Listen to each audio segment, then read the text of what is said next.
So வணக்கம் மக்கள், இது விஜய் பனாஷ். நீங்கள் பார்த்துட்டு இருக்கிறது டேக் ஒன் தமிழ். இன்னைக்கு என் கூட இருக்கிற ஒரு ஸ்பெஷல் கெஸ்ட் யார் அப்படின்னா, கிட்டத்தட்ட 10 கிலோ பிரியாணிலேருந்து ஸ்டார்ட் பண்ணி, இல்லை அதுக்கும் முன்னாடி ஒரு 3 கிலோ பிரியாணிலேருந்து ஸ்டார்ட் பண்ணி இப்போ கிட்டத்தட்ட 300 கிலோ பிரியாணி வரைக்கும் டெய்லி பண்ணிட்டு இருக்காரு.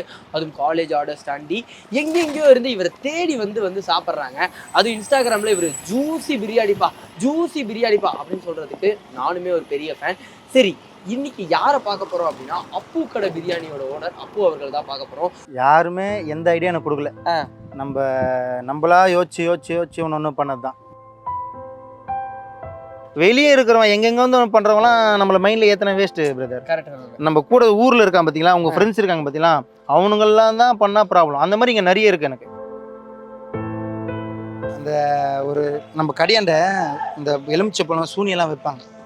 அது வச்சுட்டு 2 வாட்டி பார்த்தேன், 3 வாட்டி பார்த்தேன். சத்தியமாக சொல்கிறேன், அந்த குழந்தை அழுகுற மாதிரி நான் வீட்டில் போய் தேம்பி அழுகுறேன். என் பொண்டாட்டி என் கூட சேர்ந்து அழுகுறாங்க. ஒன்றுமே இல்லைங்க. ஏன் 1000 ரூபாய் சம்பாதித்து 500 ரூபாய் சம்பாதி, கஸ்டமர் நல்லா கொடு. கரெக்டு. நெகட்டிவ் கமெண்ட் சொல்கிறாங்களா, எனக்குலாம் எப்படி எரிச்சலாமும். ஏன் என்னை இந்த மாதிரி பண்ணுறாங்க, ஏன் பண்ணுறாங்கன்னு எனக்கு தெரில அப்படின்ட்டு எனக்கு அழுகுறேன். எனக்கு என்ன சொல்கிறதுன்னு தெரில. எனக்கு நான் அழுதுறேன். நான் விட்டுருங்க. அதை சேலம் மாறவரும் கம்பேரிசன் பண்ணுறாங்க, ஜபர் பாயும் கம்பேரிசன் பண்ண. ஜபர் பாய் மாதிரியே பண்ணுறீங்க, அந்த வேலை செய்கிறவங்களும் பண்ணுறீங்க, அதேமாதிரி சேலம் மாறவர் மாதிரியே நீங்கள் வந்துட்டு இருக்கீங்க அப்படின்னு. நீ பெரிய பிரியாணி ஷாப்லாம் இருக்குல்ல, பேர் பிராண்டடா, அவங்களே கிச்சன் யாரும் உள்ள அலோவ் பண்ண மாட்டாங்க. ஆனால் என்னோட கிச்சனு ரோட்டில் ஃபுல்லாக பார்த்துன்னு போகலாம். சேலம் மாறாரோ இல்லை எஸ்எஸ் ஹைதராபாதோ இல்லை ஜபர் பாயோ, அதுக்கு மேலேயே நம்ம ஆகலாம். அது ஜபர் பாய்க்கும் தெரியும், சேலம் மாறாருக்கும் அவருக்கும் தெரியும்.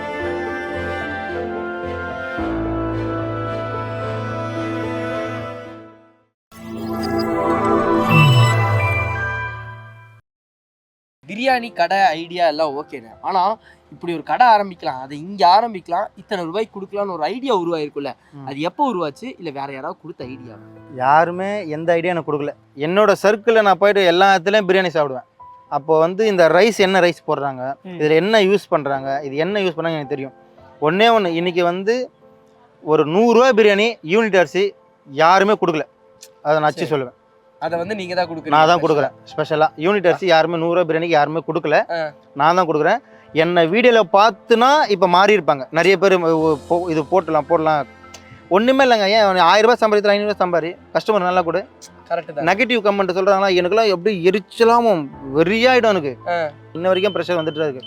இந்த குடோனுக்கு ப்ராப்ளம், இந்த பக்கத்தில் கோயில் இருக்குது பார்த்தீங்களா, இந்த குடோன் ப்ராப்ளம் எடுக்க சொல்லிட்டாங்க. நீங்கள் வரும்போது அந்த புது கிச்சன் பார்த்துட்டு வந்தேன்.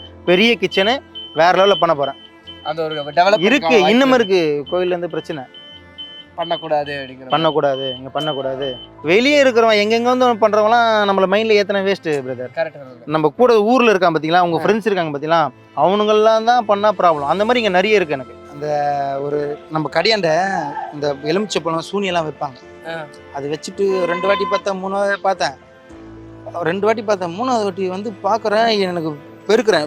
ரொம்ப நான் வண்டி தள்ளுன்னு வந்து நின்று பெருக்கிறேன். உடனே எலுமிச்சப்பழம் பொம்மை. சத்தியமாக சொல்கிறேன், அந்த குழந்தை அழுகுற மாதிரி நான் வீட்டில் போய் தேம்பி அழுகுறேன். என் பொண்டாட்டி என் கூட சேர்ந்து அழுகுறாங்க. தேம்பி அழுகுறேன். நான் என்ன ஆச்சுன்னு ஏன் என்னை இந்த மாதிரி பண்ணுறாங்க, ஏன் பண்ணுறாங்கன்னு எனக்கு தெரில அப்படின்ட்டு எனக்கு அழுகுறேன். எனக்கு என்ன சொல்கிறதுன்னு எனக்கு தெரில. எனக்கு நான் அழுதுறேன். நான் விட்டுருங்க. அதை அப்படியே ஒரு மாதிரி ஃபீலாக இருக்கு எனக்கு. நீங்கள் வளரக்கூடாதுங்கிறதுக்காக அந்த மாதிரிலாம் பண்ணாங்க. அவங்கள எதுவுமே நீங்கள் திருப்பி கேள்வி கேட்கலையாண்ணே? என்ன கேட்குறது, அதான் ஒரு இல்லாதவங்களாம் வர முடியாதான்ற ஒரு வெறி தான். அந்த மாதிரி இல்லாதவங்களாம் வரவே கூடாதுன்ற ஒரு எண்ணங்கள் தான் நம்மளை இன்றைக்கி வர வச்சிருக்கு. அதனால தான் பகிரங்கமாக வீடியோ போடுவேன். என்னோடய வீடியோ பார்த்து தெரிஞ்சிடும். இன்றைக்கி இப்போ நிறைய போடுறதில்ல. அடப்போடா தட்டி விட்டேன் போ தட்டி விட்டேன். இல்லைன்னா நான் வீடியோ ஃபஸ்ட்லாம் பார்த்தீங்கன்னா நிறைய வீடியோ டெலிட் பண்ணிட்டேன். கொஞ்சம் ரீச் ஆகும், ஃபாலோவர்ஸ் அதிகமாக அந்த கோவமாக திட்டின வீடியோ எல்லாத்தையும் டெலிட் பண்ணி விட்டேன். சரி, எதுக்கு என்னோட இன்ஸ்பிரேஷன் என்னும் போது நல்லதாக காட்டுவோம் அப்படின்னு சொல்லி அதே மாதிரி எல்லாத்தையும் ஓப்பனாக காட்டுவேன். நான் கஷ்டப்படுறத காட்டுவேன், கறி வாங்குறத காட்டுவேன். இன்றைக்கி ஆளாக வந்து காரணமே எல்லாமே ஓப்பனாக காட்டுவேன். கழுவுறதுனா இவர் தான் இருக்கும், அதை போய் நீ குறை சொல்லலாம் வேலைக்கு ஆகாது. நீ பெரிய பிரியாணி ஷாப்லாம் இருக்குல்ல, பேர் பிராண்டடா, அவங்களே கிச்சன் யாரும் உள்ள அலோவ் பண்ண மாட்டாங்க. ஆனால் என்னோட கிச்சனு ரோட்டில் ஃபுல்லாக பார்த்துன்னு போகலாம். ஒரு 3 வருஷம் இருக்கும். 3 வருஷமா எனக்கு அவனை முந்தா நேற்று வேற நான் 3 வருஷம் அடிச்சிட்டேன், அவனை அடிச்சிட்டேன். ஆமாம், ஏன்னா அது நான் அடிக்கக்கூடாது. அது நான் அன்பாக வந்து நான் வேலைக்கு வரல, நான் ஏதோ திட்டேன், நான் வேலைக்கு வரல, நான் வேலை செய்கிற ஆள் தானே அப்படின்னா, நீ வேலை செய்கிற ஆள் இல்லை அப்படின்ட்டு நான் அடிச்சிட்டேன். நீ என்கிட்ட வேலை செய்கிற ஆள் இல்லை அப்படின்னு நான் அடிச்சிட்டேன். ஏன்னா நான் வேலை தானே செய்கிறேன் அப்படின்ற மாதிரி சொல்லிட்டான். நான் கோபத்தில் வந்து, ஏன்னா எனக்கு நம்பிக்கையாக இன்றைக்கி வந்து பேக் போனால் யாருமே இல்லைங்க, என் ஒய்ஃபை தவிர எனக்கு அவன் தாங்க. சத்தியமாக எனக்கு அவன் காலில் 4 வாட்டி நான் வந்துடுறேன். குமார் குமார் எனக்கு அடிச்சிட்டும் போது எனக்கு அப்படியே எனக்கு ஒரு ஃபீல் ஆகிடுச்சு. எனக்கு அப்படியே கடா குழந்தை பண்ண அடிச்சிட்டுமே அப்படின்னு. அதுக்கப்புறம் அவன் நைட்டு கூப்பிட்டு காலில் வந்து மன்னிச்சிடுறா, நான் தப்பாத்துக்காரா அப்படின்ட்டு. அதுக்கப்புறம் காலையில் வேலைக்கு வரான். யாருமே எப்படி சொல்கிறது, யாருமே சப்போர்ட் இல்லாமல் போது அவன் தாங்க வந்தான். குமார் தான் எனக்கு எல்லாமே வந்து பண்ணான். ஆனால் நான் விட மாட்டேன். அவன் வந்து 18 வயசு தான் ஆகுது. அவனோட மெச்சூரிட்டி சின்ன பையன் இந்த அளவுக்கு இருக்கான். ஆனால் அவன் இன்னமும் இல்லையே, கொஞ்சம் தெளிவாக அடிக்கடிக்கு நான் ஊருக்கு போகிற மைண்டில் ஏன் இருக்கான். நான் அவனை இன்னும் அவனுக்கு 1 லட்சம் 2 லட்சம் சம்பளங்க. நான் 1 கோடி நாளைக்கு பெருசாக சம்பாரிச்சுன்னா சத்தியமாக 50 லட்சம் அவனுக்கு கொடுப்பாங்க. என் சின்ன வயசுலேருந்து எனக்கு என் தள்ளுவண்டி தள்ளினாங்க. அவன் என் உயிராக பார்க்குறேன். இந்த பிஸ்னஸ் இன்னைக்கு நான் 1 கோடி சம்பாதிச்சேன், சத்தியமாக என் குழந்தைங்க மேலே சத்தியமாக சொல்கிறேன், அவனுக்கு 50 லட்சம் கொடுப்பாங்க. அடிக்குது பாருங்க பெல்லு. ஆனால் அவன் வந்து அந்த சின்ன மைண்டாக இருக்கிறான். அதனால எனக்கு கோவம் வந்து அன்றைக்கி அடிச்சிட்டேன். அதுக்கப்புறம் அவன் காலையே வந்து மன்னிப்பு கேட்டேன். சரிண்ணா, சரி விடுங்க, எமோஷனல் ஆகாதீங்க. இல்லை எனக்கு அவன் உயிருங்க, அவ்வளோதான். மற்றவன் யாரும் இல்லை. என் பொண்டாட்டி எனக்கு குமார் உயிர். அது அவனுக்கு ஹிந்திக்காரனுக்கு புரியுமா புரியாதான்னு தெரில. எனக்கு 28 வயசு ஆகுது. 29 வயசுக்குள்ளே ஓனர் ஆகணுன்ட்டு 25 வயசில் நினச்சேன். 26 வயசுல நான் ஓனர் ஆகிட்டேன் ஒரே வருஷத்துலேயே. அதுக்கு மெயினாக எங்கள் மனைவி தான். நம்ம அந்த டிரைவர் வேலை விட்டு வந்தோம்ல, ஒரு 2-3 மாதத்துக்கு உடனேலாம் கடை போகல, 2-3 மாதம் ஆக்டிங் டிரைவர் போயிருந்தேன். அப்போது எங்கள் ஒய்ஃப் நான் போகவே மாட்டேன், எப்படி சொல்கிறது, நான் போகவே கூடாதுன்னாங்க. அவங்கள அதுக்கப்புறம் நானே போகிறேம்மா போயிட்டு அவங்க தான் ஒரு 12,000 வேலைக்கு போய் சம்பாரித்து நம்மளை தூக்கி விட்டாங்க. அந்த விஷயத்தில் எங்கள் அம்மா, எங்கள் அண்ணன், எங்கள் மாமியார் யாருமே இது ஏன் நம்ம வீடியோவில் நான் காட்டணும்னு தெரியுமா?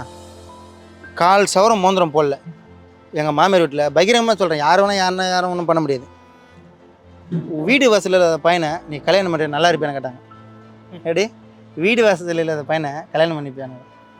வீடா இல்லை மாவனா, ஒரு செங்கலை இப்போ நான் ஓடிவியில் தான் இருக்கேன். ஒரு செங்கலை நான் கட்டினது இது நிறைய இருக்குப்பா. அது ஸ்டோரி எப்படிதாம்மா, இன்றைக்கி வீடு நான் கட்டினேன். இது வரைக்குமே 4 வண்டி வாங்கி கொடுத்துறேன். என் ஃப்ரெண்டுக்கு வண்டி கிஃப்ட்டே வாங்கி கொடுத்துக்கிறேன். டாடா ஏசி இருக்குது, டோர் இருக்குது, பசங்களுக்கு ஃபோன் மனவரே வாங்கி கொடுத்துக்கிறேன். செலவு பண்ணுறேன், மாதத்தில் எங்கன்னா கூட்டின்னு போகிறேன். இவ்வளோ கதை இருக்குது. எனக்கு கஷ்டம் ஏன் திறமை நான் இவ்வளோ பண்ணுறேன், எல்லாமே கஷ்டம்தான். 1000 ரூபாய் முந்தா நேற்று கூட காசு ஒரு 1000 ரூபாய் இல்லைப்பா எனக்கு. முந்தா நேற்று கூட ஆமாம், அந்த மாதிரிலாம் இருக்கும். அதனால் நிறைய இருக்குது.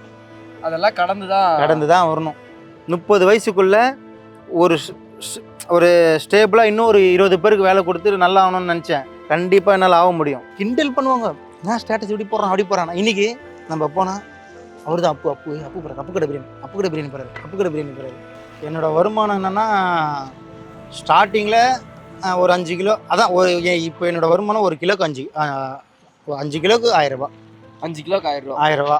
ஆனால் 5 கிலோக்கு எப்படி பார்த்தோன்னா சுருக்குனாலுமே ஒரு 2000 ரூபா சம்பாதிக்க முடியும். ஆனால் கஸ்டமர் நல்லா சாப்பிடணும், திருப்தியாக சாப்பிடணும். சாப்பிட்டுப்பா வாய் நிறையக்கூடாது, வயிறு நிறையணும்.